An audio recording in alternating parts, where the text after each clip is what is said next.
Hi y'all, Jeff here with Jeff's Cars and Garage, and welcome back to another video. And this one's going to be a little bit different, as y'all know, I comb Marketplace, and I've even mentioned this on videos where I comb Marketplace and so forth, looking for that next good deal, and sometimes a hoopty or that project car. And in fact, several of the cars that I have came off of Marketplace, and I've kind of put them back together. So this video here is I'm not going to use Marketplace, but I actually jumped on Craigslist, and people forget about Craigslist, and so I thought, well, I'm going to just jump on Craigslist and look in kind of a circumference or a radius around Omaha and see what there's out there available and kind of share that with y'all. So without further ado, the first car on the list is a 1956 Ford Custom Line wagon from Fort Dodge, Iowa for $4,900. Now, the seller states that they brought this car back from San Diego, California a few years ago for a personal project. It was a daily driver, a 312Y block V8 automatic transmission. Car was a native California car built in the California plant. Yes, it has some little bit of rust spots and so forth, but has never been driven in an Iowa winter. But it's sitting outside in Iowa winter, so it's been there for a few years. They state that they never got around to building it. Engine ran nicely, but it was getting water in the oil. Frame is solid. So, folks, you'd want to do a try and manual crank the engine if you're interested in that, to see if hopefully it's not still frozen, or the engine's frozen. This is an untouched. Original price is $4,900 firm. This is $2,000 less than I have in the car, and the car is located at a car dealership in Fort Dodge, Iowa, and I'll put the link down below, as I will to every one of these. So if you're interested in this car, you can contact them directly. Next on the list is in Omaha, Nebraska, 1946 Oldsmobile Dynamic 76. They state it runs great and it's all original. And the seller is stating in the description, this Oldsmobile is truly a preserved, nice automobile that can be enjoyed wherever you want to go cruising. 1946 is a very low production year due to the war just getting over and still being rationed for the war effort. 54,000 original miles, has a 4-speed Hydra-Matic fully automatic transmission, 238 cubic inch straight 6-cylinder. Both motor and transmission were overhauled in the late 1980s and worked great. I've owned it for 10 years and drive it at least once a week, weather permitting, in the spring through fall. Paint is original but is checking in a few spots. Chrome is good but scratched in places. Again, it's an 80-year-old car. I put new Ford Coker tires on it, new fuel tank, fuel pump, and brakes on it. Did a little updating on the wiring also. The heater and the blower work, but the clock does not, and all gauges do work. The radio powers up, but no volume. It ran when I bought it, but an elderly man owned it and it sat in his garage and was not driven much of the 5 years prior to me buying it. Original seats have never been sat on, still has seat covers from the factory, though they are coming apart at the seams in a few places. Frame is rust-free, and the trunk also has had excellent care and has been stored in a heated garage for the last 40 years.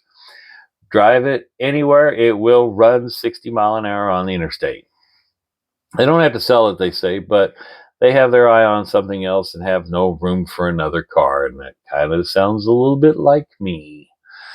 The next on the list, I believe, is probably the best deal I've seen in my searches, is a 1963 Studebaker Lark out of Topeka, Kansas for $3,750.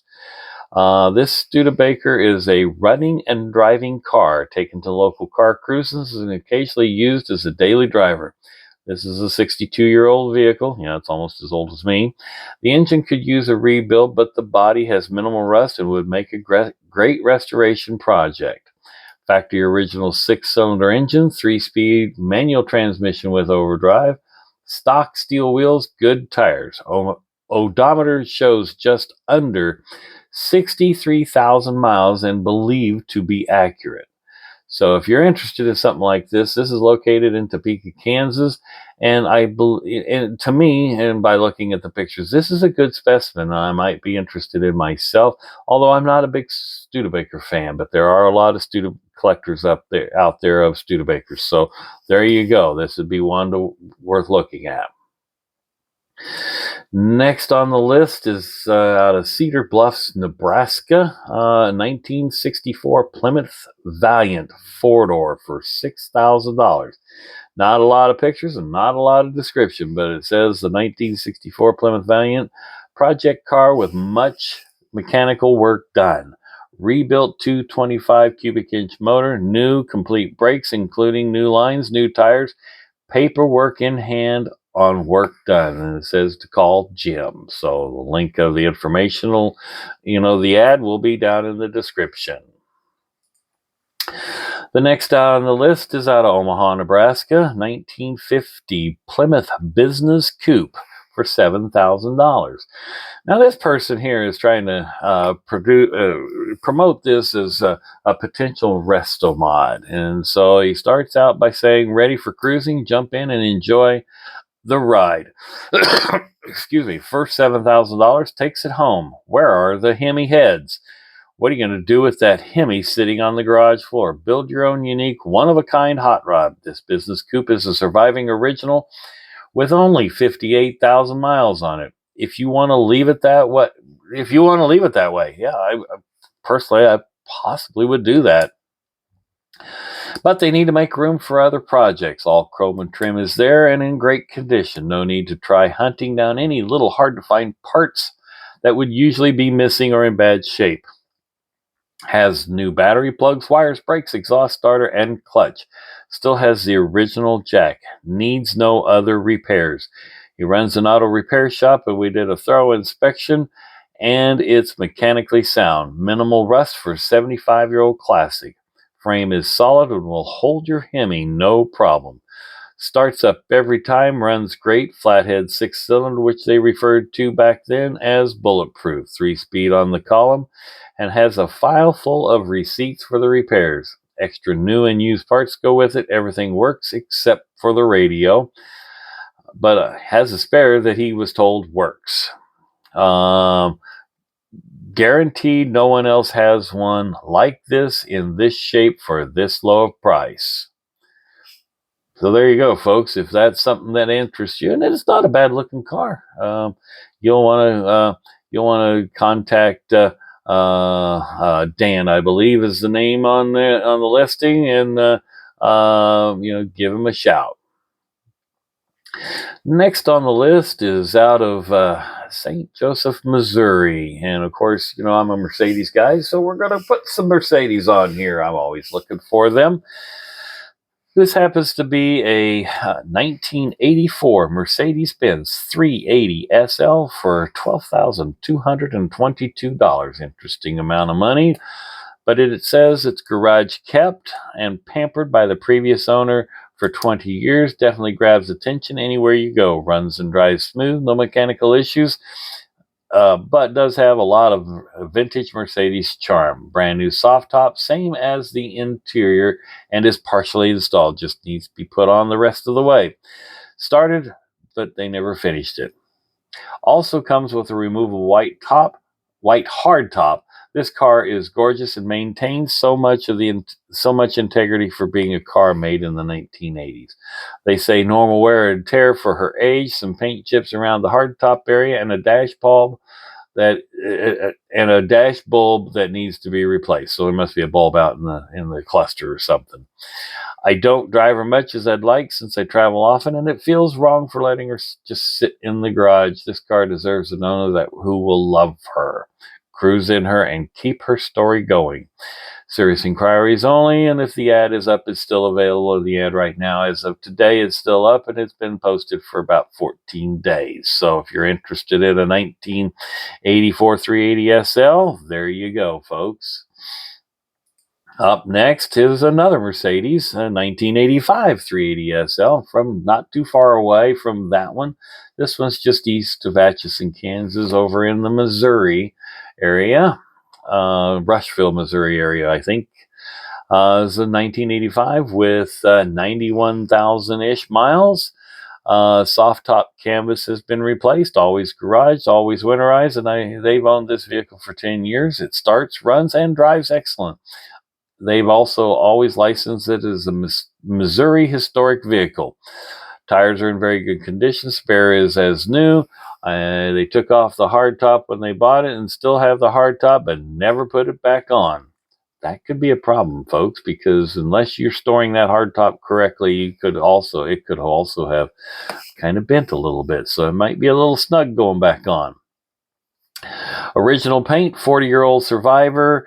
Vehicle price below average. The Kelley Blue Book for the 1985.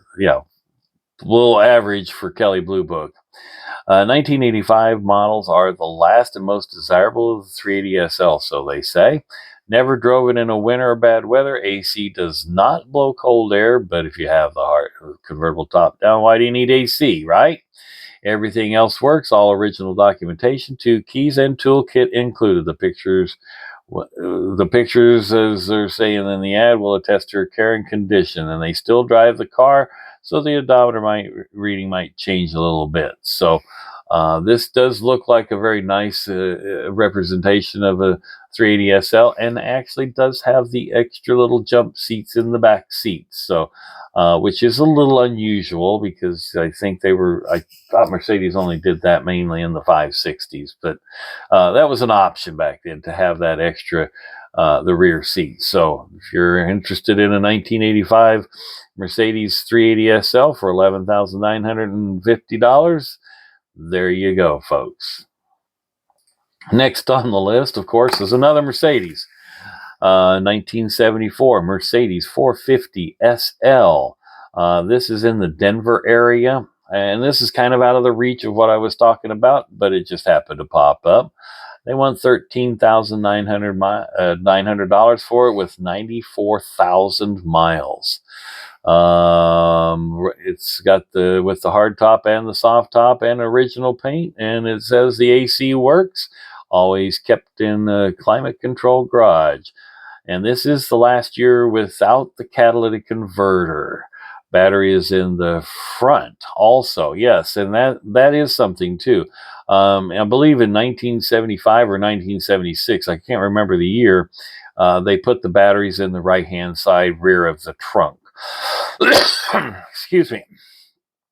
This is a dry southwestern car that shifts, runs, and drives beautifully, ready to be driven anywhere and enjoyed. Realistically priced to sell at $13,900 is definitely worth your consideration, and the link will be to the ad down below, so call Paul for that one. And the last car that I'm going to show is around Paola, Kansas, which is a little southwest of the Kansas City area. It's a 1979 Lincoln Continental Collector's Edition. Now, there's not a lot of description and not a lot of pictures, but it does appear to be a decent looking car. It's got the 400 cubic inch engine because the 460 stopped in 1978. And it does appear to have, the exterior seems to be in really good shape. Apparently doesn't look like it's got any rust from the pictures that I can see. They are stating it has 49,000 miles. Now, whether that's 49,000 or 149,000, you be the judge of that. But the engine compartment does look very clean, so it rightfully could be just 49,000 miles. So that can be purchased for $5,000. Which might be a pretty good deal. Is it the right color white? I don't know, but like I said, the interior looks very, very good.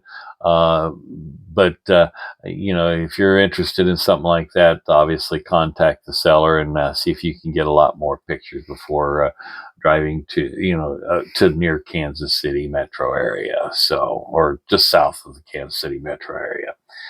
So, folks, there you have it. There are 8 cars from the Midwest that could be hoopties projects or whatever you would like to use them for. These are, most of all these cars are more than 30 years.